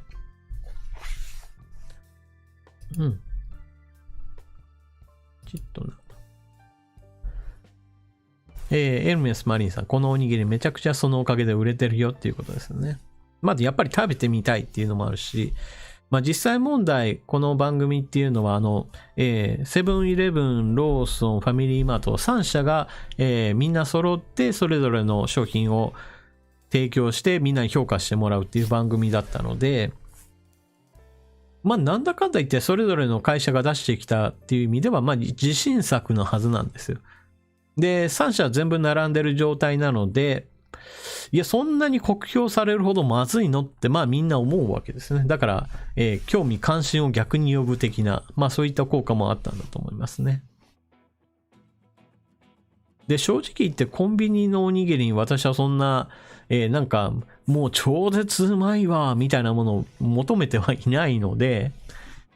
パッと入った時にパッと買って、そしてサクサクっと食べて、70点とか80点とか出れば全然 OK じゃないのぐらいに私は思ってるので、コンビニのおにぎりにそんな、100点満点を勝負しろとかは全く思いませんからね。そもそも求める方がおかしいだろうぐらいな感じで。だからこそ期待値が低い状態でそれを上回る、いわゆる値段の割にこんなに美味しいのっていうのを出してくれたら嬉しいってなるんですよね。コンビニっていうのは多分そういったもので十分だと私は思うんですけどね。この値段でこれだけの美味しさとか量とかそういったものがあれば、それ以上何か言う必要ないんじゃないかなとは思いますね。これでやんさん、そろそろ上川子守歌に入ります。皆さんおやすみなさい。はい、おやすみなさい。もうぐっすりお休みください。下流さいさいさん、おにぎりははっきり言って素材です。その通りですよね。特に、なんていうかな、調理の過程みたいな複雑な工程はないですからね。お米の段階である程度勝負が決まるだろうとかちょっと思いますし。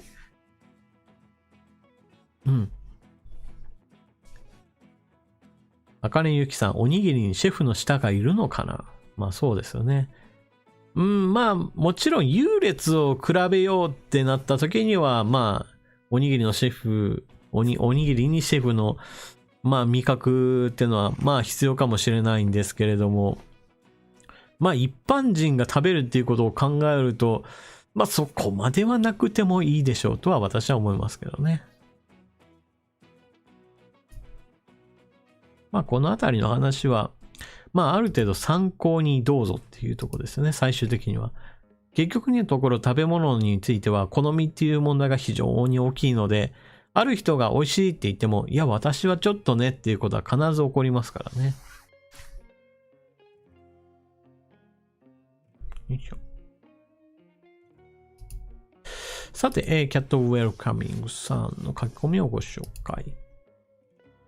来月に中国でオリンピックですが、コロナもあるし、外交ボイコットもあるし、混沌とした状況下で、果たして成功すると思われますか？テレビなどは中国をどのように報道するんでしょうねということですけれども。こたつねこさん、中国のオミクロン株ウイルス感染者の情報がわからない状況で、強引に開催するようですが、選手への感染も出てくると思う。中国の報道はあまり当てにはならないと思う。中国のテニスプレーヤーの彭帥選手の思想のように、嘘で嘘を塗り重ねると思うということですね。まず第一に中国でオリンピック開催されますが、基本的には開催が今から中止になるということはないでしょう。完全になくなるとすれば、例えばですね、今のところ人工降雪でなんとか雪を用意しましょうっていうので、もうガンガン人工的に雪を敷き詰めようとしている状態なので、これが全部溶けるぐらいのいきなりの温度上昇っっていうのがない限りは、まあやるでしょう。で、新型コロナの問題もあるんですけれども、まあ中国ではこのゼロコロナ政策っていうのも強引に進めていて、中国の西安市、その人口1400万人ぐらいのレベルのところを、まあ、封鎖っていうのをやっていて、まあそのぐらいのことをやるので、まあ、まず、少々の感染拡大があったとしても、もうやりますよっていうのは規定路線ですね。今更もう、ウィズコロナに、まあ、政策転換したとしても、まあ、それはそれで、まあ、ある程度制御できるんだっていう言い訳を何かしら作ってでもやるでしょう。だから、ゼロコロナ政策をやっている限りにおいては、問題のある箇所については抑え込んでいますよっていう話をするでしょうし、たとえ今から急激にウィズコロナ政策に切り替えたとしても、いやいや、まあ病院は空いてるからみたいな形で、まあなんとなく広がっているんだけど、欧米に比べたら低いでしょ理論を持ち出してくるとかね。で、選手自体について言うと、これは東京オリンピックの時と同じようにバブル方式と呼ばれるもので、まあ一般人と選手との間の、まあこの行き来っていうのをまあ最小限にしようという話が、東京オリンピックよりもはるかに強烈に今のところ進められる。そういった話が出ております。まあバブル方式を実施するにおいて中国のこの強権的な、管理社会っていうのはかなり強烈に決まっていて、日本だとバブル方式ですよっていうことは言ったんですけど、実際には、報道関係の人たちであったり選手の人がオリンピック選手村からどんどんと普通に街中に出てきて、あれあの人出てきていいのっていう形で何度となく報道されたりしました。まあただ中国の場合だとそういったいわゆる人権についてはもうとにかく、制限するのがもう平気の国なので、まあそういった意味では、まあバブル方式がより強固に進められてしまうだろうというふうに思っております。まあだから北京でコロナがたとえ感染者がいっぱい出てきたとしても、まあ報道管制を仕掛けるでしょうし、選手の人たちとそれは関係ないんだって、まあ強引に言い張って、まあオリンピックそのものについては、まあ開催するだろうなというふうに思っております。で、成功するかどうかっていう話なんですけれども、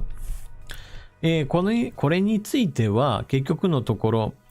中国自身が成功しているって言い張れば別に成功している部類に一応入ってしまう世界なんですよね。で、主催している側がこれは失敗だったなんていうふうに言うことはまずありません。これはどこの、まあオリンピックでもそうだと思うんですけど、自分のところで開催しました。いや、これは失敗でしたねって開催委員会がまあ言うなんてことはちょっとないかなと思いますからね。たとえ何があったとしてもおそらくは成功したと言うでしょう。で、テレビで中国でのこの北京オリンピックをどう伝えるかっていう話ですけれども、おそらくは東京オリンピックの時で、いわゆる新型コロナのいわゆる感染のるつぼになってしまうから絶対やめるべきだみたいなことを言ってる人たちはもう多分北京オリンピックに関しては特に何も言わずにすると過ごすんだろうなと思いますし、まあオリンピックについて言っても、もうあれは IOC がもう利権化していてひどいもんだっていうような話をしている人たちも、東京オリンピックの時にはものすごいもうガンガン文句言っていたけど、まあ北京オリンピックだったら自分たちに関係ないしみたいな感じで全くスルーしていくんじゃないかなと思います。で、これはテレビ局についても全く同じパターンで、たとえ批判的なコメンテーターを東京オリンピックの時には並べていた番組であったとしても、北京オリンピックに関してはおそらくはほとんどそんな話をしないで、日本人オリンピック、日本人でこんな人がメダリスト候補ですみたいなところばっかり取り上げるんじゃないかなと私は予想しております。まあこのあたりは実際にどうなるかは、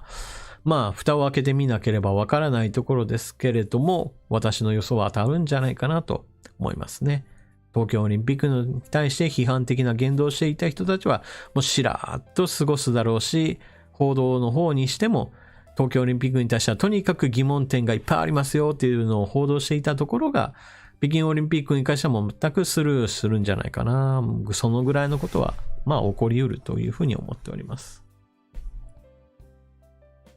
よいしょ。よいしょ。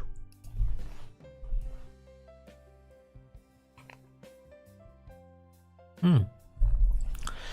はい。というわけで次行きましょう。ミハエル・シューマッサー。というか、ミハエルと呼ばなくても別に M シューマッハさんでいいのか。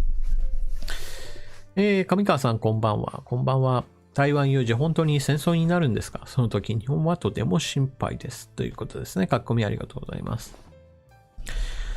私はこの米中冷戦構造っていう話を以前しましたけれども、人によってはいやいや米中冷戦なんかしてないよって言ってもいますけれど、冷戦ともう一つの対になる言葉は熱戦。実際にはホットウォーとかいう言葉があって、戦火を交える状態になったことはいわゆるもう冷戦じゃないんですよね。もう実際の戦闘、いわゆる台湾有事へと発展する話へと繋がってくるんですけど、中国共産党としては台湾というのはあくまでも自分たちの領土だから、たとえ台湾に対して軍事的な侵攻やもしくは軍事力の行使をしたとしても、それは国家間戦争ではなく、あくまでも内戦の部類なんだから、他の国から文句言われる筋合いはないという姿勢で、今のところは、論理立てをしております。で、実際に何かが起こったとしても、この論理展開っていうのを変えることはないでしょう。で、今のところ私自身としては、この台湾有事が実際に戦闘に発展するかと言われれば、基本的に現在のところは、軍事的な圧力をかけるっていうその限界点には行くだろうけれども、わざわざ侵攻することはないだろうというのが私の考え方です。人によってはそれは非常に見方としては軽く見すぎていて、もう今でも戦闘をいつでもするぐらいの準備はしているんだぞっていう人たちがいるわけですけど、そもそも外交戦略上においては相手にそう思わせるぐらいな軍事的な圧力をかけるとその効果というのは最大限発揮されるので、そういった意味では術中にはまってるのかなと。そういったいわゆるすぐにでも戦争になるぞって言ってる人たちっていうのは、まさに中国側としてはそう言ってくれ、そう思ってくれたら閉めたっていう、そういった感じになってるのかなと。で、実際問題、なぜ台湾に対して中国が軍事的な侵攻をしないと私は考えているかっていうと、それは何と言ってもアメリカの関与が今は台湾に対して非常に効いている状態だからです。もしも今のバイデン政権が完全に、中国の習近平国家主席と密約などを結んで、台湾に対して武力侵攻しても、中国に対してアメリカは一切何にもしませんよ。批判は、抗議はするんだけどね、ぐらいの話で、話を取りまとめたんであれば、実際の戦闘へと発展する可能性はあるんですけれども、今のところ、アメリカにおいてそんなことを、アメリカの大統領が政治決断することはまず不可能でしょう。なぜならば、そんなことをすれば、議会の方が黙っちゃいないぞっていうね。これはどうしても外せないですし、そしてアメリカ国民も同じようにして、なんだ、うちの国の大統領、中国になんか、結局のところ甘い汁吸わされておかしなことになってんなっていう感じで完全に見放されることが目に見えてますからね。これはトランプ大統領、そして今のバイデン大統領、どっちにしてもそうなんですけれども、アメリカ国民にしてもアメリカの議会に対しても同じことで、中国に対して甘い顔をする大統領なんかいらねえっていうのは、これは別に党派を超えた一つの、統一的な支持としてはあるので、こんな状況で大統領が中国に対して、台湾を襲っても何もしませんよみたいなことは絶対政治的な決断は不可能でしょう。ということは表立っても裏立ってもそんな話がないのであれば、台湾に対して、中国が侵攻するなんてことはものすごい超絶リスクなので、実際にはありえないだろうというふうに思いますからね。それで言ったらもっと台湾よりもむしろ、尖閣の方が私は非常に危険だなと思ってるくらいで、何しろ台湾に対してはそういったアメリカが明確に拒否反応を示すだろうっていうのは見えてるわけですけど、尖閣諸島について言うと、なんていうかな、日本の政府のこの守り方は非常に私は心もとない状態なので、スルーっと、なんていうかな、漁民が上陸するような民間人上陸からっていう一番悪いパターンで、実効支配を中国側が仕掛けてくる可能性もゼロじゃないなっていう、そっちの方が私はちょっと怖いっていうところですね。いわゆる軍事的な衝突ではなくて、民間人が尖閣諸島にっていう形を取られた時が一番日本にとってピンチが訪れるっていうふうに私は思ってます。で、なんで民間人の手を装ってきた時が一番怖いかっていうと、中国は尖閣諸島は自分のものだよっていう体を取っているので、そこにまた、たとえ中身が人民解放軍の兵士であろうとも、民間人ですよという体を取って尖閣諸島に例えば、いや、ちょっと漁船で近く寄ったけど、なんか、エンジンがうまく、調子が悪いんで、途中、このまま漂流しちゃうんで、尖閣諸島に乗り上げちゃいました。テヘペロみたいな感じで乗り上げてしまうと、いや、うちの人民が自分たちの国の島に、ちょっと取り残されちゃったんだから、救出しないとな、みたいな形で、中国側のそういった形で救出作戦とか言って上陸されて、で、その後居座られて、みたいな感じで、いわゆるなし崩し的なことになってしまうと、さあどうすんのっていう話になっちゃうんですよね。いわゆる明確な軍事侵攻と違って、こうした全部民間人ですよみたいな手を取られた時が、一番日本政府にとっては痛い、難しい。そして日本の親中派の勢力の人たちの勢力がものすごく政治的な影響力を及ぼしちゃうっていう。そういう嫌な話になりかねないんですよね。だから台湾よりもむしろ尖閣諸島の方が私はよっぽど危険な状況じゃないかなというふうに私は思っております。あかねゆきさんスーパーチャットありがとうございます。マヌカハニーアメダイありがとうございます。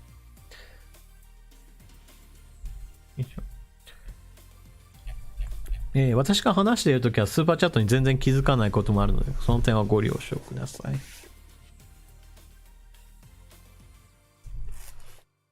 尖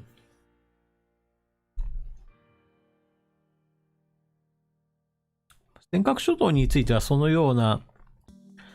目的と実際にやる行動っていうのがちょっと違うところから日本側の対応っていうのが難しいんですけれども、基本的に沖縄については内部工作的な意味においてやばいっていう話ですよね。いわゆる尖閣諸島について言えば、そういった民間人を装った人民解放軍の上陸っていうような、プランが十分考えられるわけですけど、沖縄については軍事的な侵攻とか、もしくは民間人が乗り込んでとかやっても、ほぼほぼ、それは戦争ですからね。まず、軍事侵攻という意味においては、全面戦争ですから、そこまでやることはないと。むしろ、中国側としては、例えば沖縄の人たちに対して、工作員をガンガン送り込んで、沖縄琉球としての独立とか自治区を作ろうとか、そういったいわゆる分離運動を仕掛けるっていうのがなんていうかな、一番わかりやすく考えられるプランかなとは思いますね。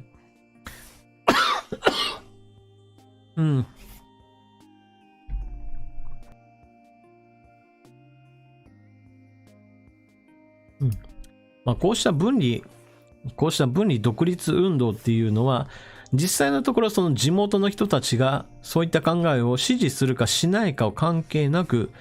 工作員を送り込むことによって無理やり盛り上がっている感を作り出すっていうのが、ちょっと強引ではあるものの、できることはできるっちゃできる話なので、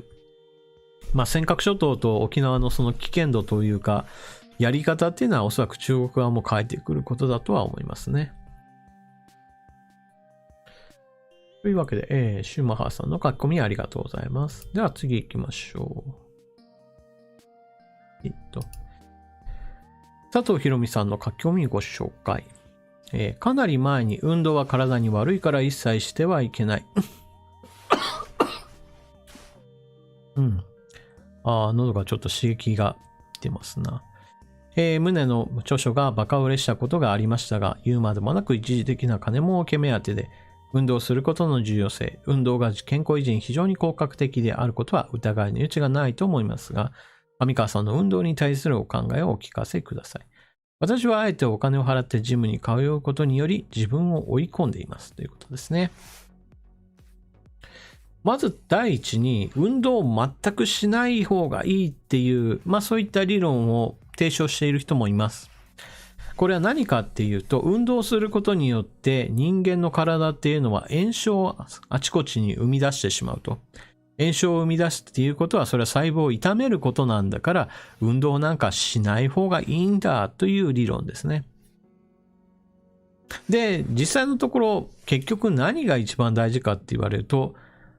適度な食事と適度な運動と適度な、睡眠、この3点セットをすれば最強だっていう話で、やはり運動っていうのはある程度することが大事と。逆に言えば、やりすぎはダメなんだけど、やらなすぎもダメっていう、いわゆる何々すぎるっていうものが結局過剰なのはダメなんですよね。そういった意味において運動っていうのはやはりする方がいいに決まっている。で、その場合においてはそれぞれの人に合った運動量っていうのをある程度設定する必要があります。で、この適度なのっていうのがどのくらいなのかっていう話になると、で、この時になってようやくその分量っていうのの論争が始まるんですよね。いやいや、このぐらいが必要だよっていうある学者がいたら、いやいや、それよりもほんとこっちの方がいいよみたいな話になって、だからそこなんですよね、結局は。決してするなとかいう話はやっぱり私は信じるべきではないと思いますね。運動しないっていうことは単純に言って、筋肉量を維持することができないわけですから、どんどん体は弱くなっていくのはもう必然な話でございます。例えば骨が弱くなるその原因として言われているのが運動不足っていうのもあって、食事も大事なんだけれども、骨の骨密度を維持するためにはある程度の運動っていうのは絶対欠かせませんよっていうふうに言われています。だから高齢者の人たちに対して運動エクササイズの健康講座に来てくださいねっていうのは、あれは一体なぜかって言われるのは、骨密度をある程度保つことをしないと、例えば転んでしまった時、つまずいた時に簡単に骨折してしまって、骨折してしまうとさらに、寝たきり状態に非常に早くなってしまって、今度は本当に運動しない寝たきり状態が進むと、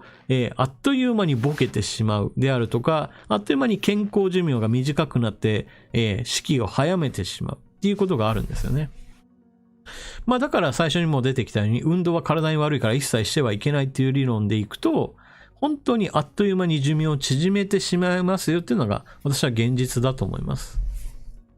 健康寿命を大事にしましょうっていう話が今非常に言われるようになったのは、医療の技術っていうのがある程度発達したことによって、無理やりにでもある程度死ぬのを延命することができるような時代になったんですよね。でも体にチューブをブスブス刺した状態でベッドに繋がれた状態で何年も生きたいかって言われると、そんなの嫌だよねっていうのが多くの人の考えることだと思うので、いかにして健康年齢を長くい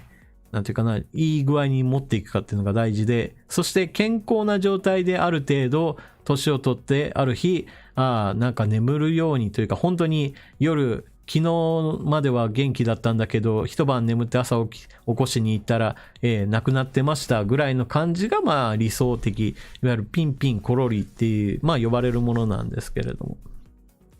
も、そういった意味においても、健康を維持するためには運動するのがいいですよと。で、ご老人というか、高齢者の人たちにとって適度な運動っていうのがまた非常に難しいんですけれども、一番鉄板でみんながやれて、そしてどんな人でもある程度経験があるものとして言われているのが今、チャットの中でもバンバン出てますが、ラジオ体操っていうのは本当に王道のものとしていいですね。これはですね、私たちは子供の頃からやっているから、なんとなく、こんなもの、そんなに大したことがないだろうみたいに、どうしても侮ってしまうんですけれども、特にラジオ体操っていうのは本当に多くの人たちができて、そして全身運動的に言っても、全く問題のない推奨できるものとして、非常に根強く、もうみんなの中で、定着しているものなので、年をとってもラジオ体操をすれば、当然のようにこれは体にとっても非常にいい運動になります。で、その上で、ラジオ体操をするんだったら、家の中よりも、まあ、例えば朝公園に行ってやることを、そしてみんながやるようなものがあれば、その時に同じような年齢の人たちと、まあ、お話をする、いわゆるコミュニケーションを取ることによって、心の方の、なんていうかな、ストレスも少し発散することができるっていう意味もあります。結局のところ、全く一人で、そして何の趣味もなくて、なんとなく生きてますっていう状態が一番厳しいんですよね。もちろん、自分にとっていいお友達っていうのがいればいいんですけれども、いないような状態だったら、やはりほんのちょっと挨拶をするだけでもいいから、地域の人と顔を合わせるっていう、そんな、まあ、そんなにものすごい効果があるわけではないんですけれども、ないとあるとでは、やっぱりそういったちょっとした触れ合いみたいなものが、まあ人間にとっては寿命を伸ばすのに必要だと言われていますね。三月マスさん、心拍数あまり上げるのも良くないのかっていう話なんですけれども、よいしょ。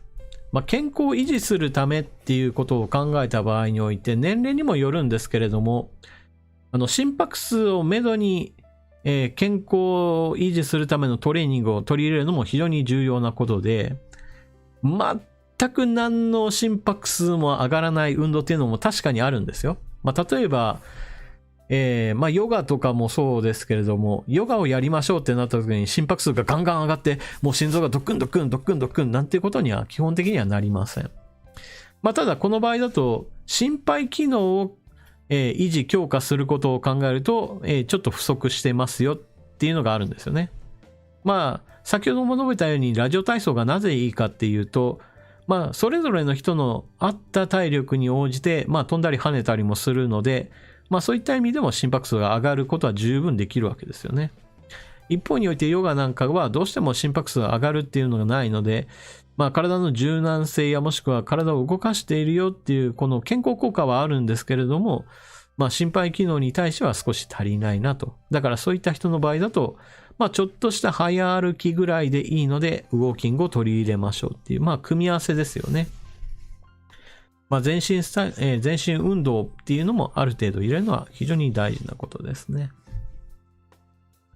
あとは膝との関係ですよね。例えば、走り込みをまあガンガン健康のためにって始めたんだけれども、もうそればっかりになってしまって膝を壊してしまう人たちもいるので、まあある程度やっぱり過ぎた、まあ何々過剰っていうのがちょっと問題なんですよね。久我京さん、循環器内科のお医者さんから、歩くのはただの体重移動だから運動にならないとか言われた。まあ、高血圧患者が改善を図るという観点からだと足りないんだろうなということですけれど。まあ、体重移動っていうのはさすがに言い過ぎですよね。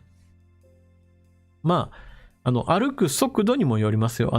本当に何の、負荷もかからないぐらいのゆっくりっていうのはやはりちょっと足りないですからね。早歩きぐらいがちょうどいいっていうよく言われるとこですね。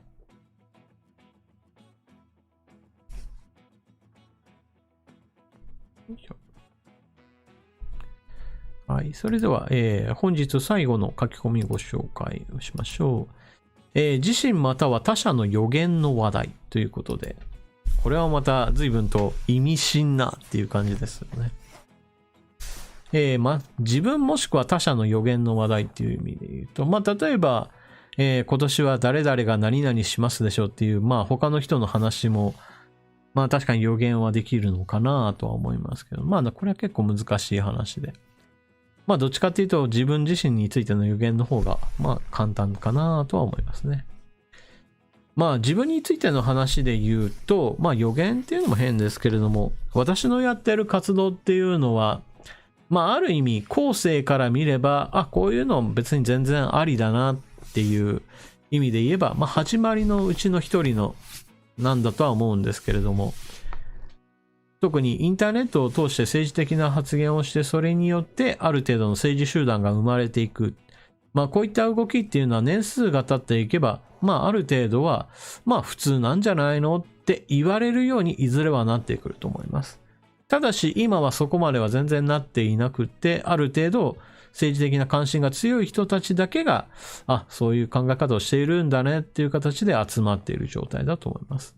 だから一般化するその頃においては、もう始まりの頃に誰がやってたかっていうのはおそらくはもうすっかり忘れ去られているような状態かとは思うんですけど、その頃になるとある程度健全な野党と呼ばれるものがインターネット上からある程度醸成されて、ある程度の勢力へと発展してくるんじゃないかなと思っております。そういった意味では誰かが始めないとそういったいずれはみんながっていうところまでは発展しないだろうと思うので、私のように考えてインターネットの力を使って政権批判であるとか、もしくはいろんな国、海外で何が起こっているのかっていう伝える人たちが、ただ伝えるだけじゃなくって、政治参加しようぜっていうところまで、いろんな人がプレイヤーとして加わってくるような時代っていうのが来てほしいし、来るだろうなと思っております。そういったところが私の予言かなというところですね。なんといっても、今の自民党が完全無欠なわけがないっていう私は思っているので、健全な野党は絶対必要だと思っています。だからこそ多くの人たちが不動票にふわふわとなっていると思うので、インターネットっていうのはそういった不動層の人たちっていうのを必ず巻き込むような形で一大勢力になる時代が来るだろうというふうに思っております。ただしどのくらいの時間がかかるかっていうところだけがちょっと問題ですよね。どうしてもそういった活動を進めていくと、揚げ足取りをしたがる人たちであるとか、お前にはそんなものはできねえよとかいう、いわゆる、なんていうかな、どうしても頑張れじゃなくって頑張れじゃない方向で頑張っちゃう人たちっていうのが、出てきちゃいますからね。これはどこでもそうなんでしょうけど、なんだろうな、頑張ってる人に頑張ってねって言える人だけじゃない世の中なんですよね、残念ながら。そこが今の日本の難しいところで、それぞれの人がどうしても自分が認められる手段として誰かを批判するっていうのを一つの手段として考えちゃう人がいるんですよね。それが正しい批判だったらもちろん何か建設的な意見も付け加えてほしいんですけれども、批判しただけでそれで自分の仕事は終わったぜみたいに思われると、残念ながらそれによって世の中が良くなるのかって言われるとちょっと足りないかなと。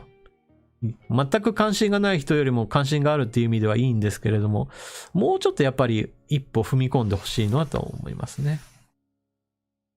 よいしょ。というわけで、本日の皆さんからの書き込みに対しては、全件答えることができました。基本的にコミュニティの募集っていうのは生放送が始まる前の段階までのものを、皆さんにお話ししております。